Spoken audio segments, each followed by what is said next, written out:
नमस्कार, मैं हूं अंकुर और आप देख रहे हैं सत्य हिंदी का न्यूज बुलेटिन। एक नजर अब तक की सुर्खियों पर। बिहार सरकार को पटना हाईकोर्ट से बड़ी राहत मिली है। दरअसल हाईकोर्ट ने 75% आरक्षण पर फिलहाल रोक लगाने से इनकार कर दिया है। हालांकि हाईकोर्ट ने नीतीश सरकार को इस मामले में जवाब तलब किया है। राज्य सरकार से आगामी 12 जनवरी तक अपना जवाब दाखिल करने को कहा है। बता दें कि पटना हाईकोर्ट में नए आरक्षण कानून को गैर संवैधानिक बताते हुए इस पर रोक लगाने की मांग के साथ याचिका दायर की गई थी। बीते 24 नवंबर को पटना हाईकोर्ट ने पकड़ौआ विभाग के एक मामले में अहम फैसला देते हुए इसे अमान्य करार दिया था। इसके बावजूद बिहार में एक बार फिर पकड़ौआ विभाग का मामला सामने आया है। ताजा मामले में जिस लड़के को किडनैप कर जबरन शादी कराई गई है वो पिछले दिनों ही बिहार पब्लिक सर्विस कमीशन से शिक्षक नियुक्त हुआ है। शुक्रवार को एनडीटीवी वेबसाइट की एक रिपोर्ट में बताया गया है कि इस शिक्षक का जबरन शादी कराने के उद्देश्य से अपहरण कर लिया गया था। जब शिक्षक ने शादी से इनकार किया तब उसकी जमकर पिटाई कर दी गई, फिर पिस्टल की नोक पर उसका पकड़ुआ विवाह करा दिया गया। इस मामले के सामने आने के बाद उस शिक्षक के प्रधानाध्यापक और परिजनों ने थाने में अपहरण का केस दर्ज करवाने के लिए आवेदन किया है। पुलिस ने तुरंत कार्रवाई करते हुए अगवा शिक्षक और दुल्हन को बरामद कर लिया है।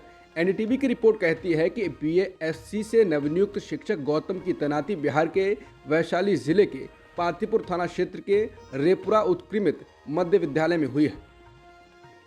बॉम्बे हाईकोर्ट ने शुक्रवार को अक्टूबर में अदालत द्वारा पारित आदेश का पालन नहीं करने के लिए सेबी को फटकार लगाते हुए कहा कि सेबी को सार्वजनिक हित में कार्य करने की जरूरत है। जस्टिस जेएस कुलकर्णी और जस्टिस जितेंद्र जैन की खंडपीठ ने कहा कि सेबी के इस तरह के दृष्टिकोण से निवेशकों द्वारा पब्लिक बॉडी में व्यक्त विश्वास को ठेस पहुंचेगी। बता दें कि हाईकोर्ट ने अक्टूबर में सेबी को एक कंपनी के माइनॉरिटी शेयर धारकों को कुछ जांच दस्तावेज उपलब्ध कराने को निर्देश दिया था। कंपनी और सेबी ने इस आदेश को सुप्रीम कोर्ट में चुनौती दी थी, जिसने नवंबर में अपील खारिज कर दी। याचिकाकर्ता भारत निधि लिमिटेड के अल्पसंख्यक शेयरधारक हैं और उन्होंने कंपनी पर सिक्योरिटीज लॉ के उल्लंघन का आरोप लगाते हुए सेबी से कई शिकायतें की थी। प्रधानमंत्री नरेंद्र मोदी ने शुक्रवार को इजरायल के राष्ट्रपति इसाक हर्जोग से मुलाकात की। इस दौरान उन्होंने बातचीत और कूटनीति के माध्यम से इजरायल फलस्तीन मुद्दे के शीघ्र और टिकाऊ समाधान के लिए भारत के समर्थक को रेखांकित किया। मोदी ने यहां संयुक्त अरब अमीरात में COP28 विश्व जलवायु कार्रवाई शिखर सम्मेलन के मौके पर हर्जोग से मुलाकात की। दुबई में आयोजित COP28 को संबोधित करते हुए प्रधानमंत्री मोदी ने साल 2028 में COP33 भारत में कराने का प्रस्ताव रखा है। इसके साथ ही पीएम मोदी ने कहा कि आज भारत ने दुनिया के सामने इकोलॉजी और अर्थव्यवस्था के बीच संतुलन का एक उत्कृष्ट उदाहरण प्रस्तुत किया है। भारत में दुनिया की 17% आबादी रहती है। इसके बावजूद वैश्विक कार्बन उत्सर्जन में इसका योगदान 4% से कम है। भारत दुनिया की उन कुछ अर्थव्यवस्थाओं में से एक है जो एनडीसी लक्ष्यों को पूरा करने की राह पर हैं। महाराष्ट्र के पूर्व गृह मंत्री अनिल देशमुख ने कहा कि डिप्टी सीएम अजित पवार को एनसीपी के संस्थापक शरद पवार का राजनीतिक करियर खत्म करने के लिए भाजपा ने सुपारी दी है। एनसीपी के शरद पवार गुट से ताल्लुक रखने वाले देशमुख गुरुवार को वर्धा में एक संवाददाता सम्मेलन को संबोधित कर रहे थे। देशमुख ने कहा कि पूरा महाराष्ट्र और भारत जानता है कि भोपाल में प्रधानमंत्री मोदी के भाषण के बाद अजित पवार और उनके साथ आए लोग जल्दबाजी में सरकार में शामिल हो गए। उन्होंने कहा कि क्या आप जानते हैं कि अजित पवार ने अलग रास्ता क्यों अपनाया? एनसीपी के वरिष्ठ नेता उस परेशानी का सामना नहीं करना चाहते थे जिसमें मैं गुजरा। देशमुख ने कथित भ्रष्टाचार मामले में अपनी गिरफ्तारी का जिक्र करते हुए ये बात कही। एनसीपी नेता ने कहा कि बीजेपी ने शरद पवार का राजनीतिक करियर खत्म करने के लिए अजित पवार को सुपारी दी है। इंडिया टुडे एक्सिस माई इंडिया का एग्जिट पोल आज तेलंगाना को लेकर सामने आया है। इसमें भी कांग्रेस की सरकार बनने का अनुमान लगाया गया है। एग्जिट पोल के मुताबिक कांग्रेस को 63 से 73 सीटें मिलने का अनुमान है। इसके अलावा बीआरएस को 34 से 44 सीटें और बीजेपी को 4 से 8 सीटें मिल सकती हैं और अन्य के खाते में 5 से 8 सीटें जा सकती हैं। वोट फीसदी की बात करें तो कांग्रेस को 42% और बीआरएस को 36% और बीजेपी को 14% और एआईएमएम को 3% वोट मिल सकते हैं। कांग्रेस के वरिष्ठ नेता और पूर्व मुख्यमंत्री कमलनाथ ने कहा है कि कांग्रेस के सभी कार्यकर्ता पूरी ताकत से मैदान में आ जाएं। भाजपा चुनाव हार चुकी है। कुछ एग्जिट पोल जानबूझकर इसलिए बनाए गए हैं कि कांग्रेस कार्यकर्ता निराश हों और झूठा माहौल दिखाकर अधिकारियों पर दबाव बनाया जाए। ये षड्यंत्र कामयाब होने वाला नहीं है। कमलनाथ ने कहा कि कांग्रेस के सभी पदाधिकारी, जिला अध्यक्ष, जिला प्रभारी, मोर्चा संगठनों के प्रमुख और प्रकोष्ठ के पदाधिकारी अपने अपने काम में जुट जाएं और निष्पक्ष मतगणना कराएं। हम सब जीत के लिए तैयार हैं, हम सब एकजुट हैं। आपको कोई भी समस्या लगती है तो आप सीधे मुझसे बात करें। 3 दिसंबर को कांग्रेस पार्टी की सरकार बन रही है। 5 राज्यों के विधानसभा चुनाव के बाद आए एग्जिट पोल्स ने सभी राजनीतिक दलों की धुकधुकी बढ़ा दी है। एग्जिट पोल्स में राजस्थान और मध्य प्रदेश में कांटे की टक्कर बताई जा रही है, जिसके बाद राजनीतिक दलों की टेंशन बढ़ गई है और इसे देखते हुए अब रिजॉर्ट पॉलिटिक्स भी शुरू हो गई है। कर्नाटक के डिप्टी सीएम डीके शिवकुमार ने कहा है कि अगर पार्टी हाईकमान आदेश देता है तो वो 5 राज्यों के विधायकों को संभालने के लिए तैयार हैं। उन्होंने कहा कि अगर हाईकमान कहेगा तो उन 5 राज्यों के विधायकों को संभालने के लिए वो तैयार हैं। कांग्रेस नेता राहुल गांधी ने शुक्रवार को कहा कि पार्टी को अपने ऑर्गेनाइजेशनल स्ट्रक्चर में महिलाओं को सक्रिय रूप से बढ़ावा देना चाहिए और अगले 10 सालों के भीतर 50% महिलाओं को मुख्यमंत्री बनाने का लक्ष्य रखना चाहिए। केरल महिला कांग्रेस के सम्मेलन उत्साह का उद्घाटन करते हुए वायनाड सांसद ने कहा कि उनकी पार्टी में कई महिला नेता हैं जिनमें मुख्यमंत्री बनने के लिए आवश्यक क्वालिटीज हैं। राहुल गांधी ने कहा कि पहले मैं चर्चा कर रहा था कि हमारे लिए प्रयास करने और हासिल करने के लिए एक अच्छा लक्ष्य क्या होगा, और मैंने सोचा कि कांग्रेस पार्टी के लिए एक अच्छा लक्ष्य ये होगा कि आज से 10 सालों में हमारे 50% मुख्यमंत्री महिलाएं होंगी। सुप्रीम कोर्ट ने शुक्रवार को तमिलनाडु के राज्यपाल RN रवि से कहा है कि वो राज्य विधानसभा द्वारा पारित विधेयकों को मंजूरी न देने पर गतिरोध को हल करने के लिए मुख्यमंत्री MK स्टालिन के साथ बैठक करें। पीठ ने कहा, हम चाहेंगे कि राज्यपाल गतिरोध दूर करे। अगर राज्यपाल मुख्यमंत्री के साथ गतिरोध सुलझाते हैं तो हम इसकी सराहना करेंगे। उन्होंने कहा कि मुझे लगता है कि राज्यपाल मुख्यमंत्री को आमंत्रित करें और उनके साथ बैठकर इस पर चर्चा करें। अब याचिका पर सुनवाई के लिए 11 दिसंबर की तारीख तय की गई है। सुप्रीम कोर्ट ने शुक्रवार को कहा कि एक बार जब राज्यपाल राज्य विधानसभा द्वारा भेजे गए बिलों पर सहमति रोक देते हैं तो ये नहीं कह सकते हैं कि वो इसे राष्ट्रपति के पास भेज देंगे।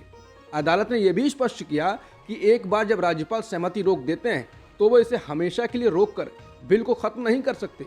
CJI DY चंद्रचूड़ और जस्टिस JB पार्थिवाला और जस्टिस मनोज मिश्रा की बेंच ने अटॉर्नी जनरल R वेंकटरमणी से कहा कि बहुत सारी चीजें हैं जिन्हें तमिलनाडु के मुख्यमंत्री और राज्य के राज्यपाल के बीच हल करना होगा। हाल ही में कर्नाटक के कोप्पल जिले के गंगावती शहर में 62 वर्षीय एक देखने में असमर्थ मुस्लिम व्यक्ति पर कथित तौर पर जय श्री राम का नारा लगाने की मांग करते हुए बदमाशों ने हमला कर दिया।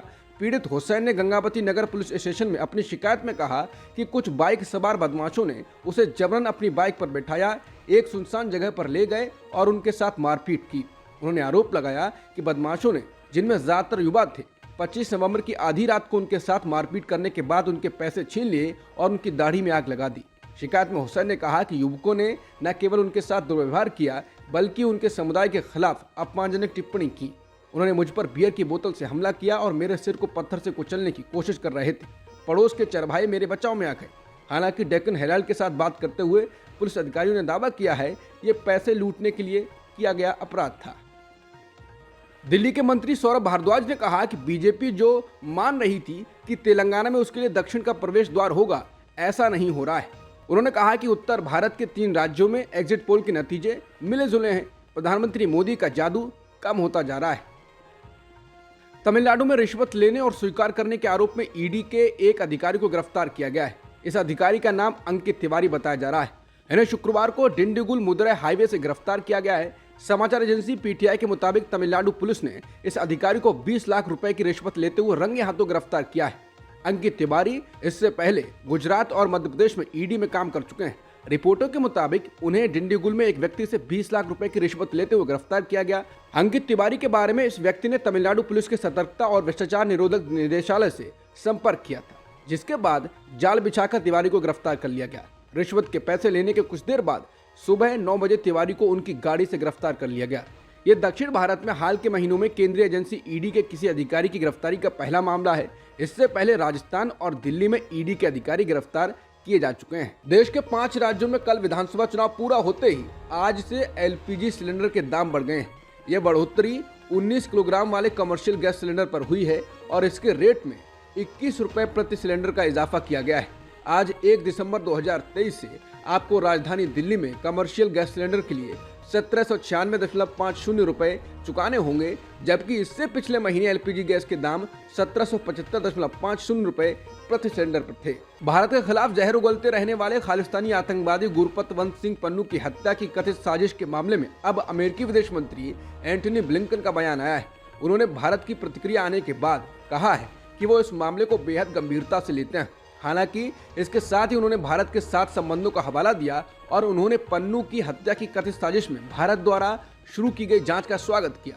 ब्लिंकन ने गुरुवार को कहा कि वॉशिंगटन इन आरोपों को बहुत गंभीरता से लेता है कि भारत सरकार का एक अधिकारी अमेरिकी धरती पर खालिस्तानी आतंकवादी गुरपतवंत सिंह पन्नू की हत्या की नाकाम साजिश में शामिल था। ब्लिंकन का यह बयान इजराइल की राजधानी तेल अवीव में आया है। मीडिया रिपोर्टों के अनुसार उन्होंने कहा, मैं कह सकता हूं, ये कुछ ऐसा है जिसे हम बहुत गंभीरता से लेते हैं। हम में से कई लोगों ने पिछले हफ्तों में इसे सीधे भारत सरकार के समक्ष उठाया है। सरकार ने आज घोषणा की कि वो एक जांच कर रही है और ये अच्छा और सही है। हम नतीजे की प्रतीक्षा कर रहे हैं। भारत एक बार फिर दुनिया की सबसे तेजी से बढ़ती अर्थव्यवस्था बन गया है। मौजूदा वित्त वर्ष 2023-24 की दूसरी तिमाही जुलाई से सितंबर के बीच देश की अर्थव्यवस्था में 7.6% के दर से विकास हुआ है।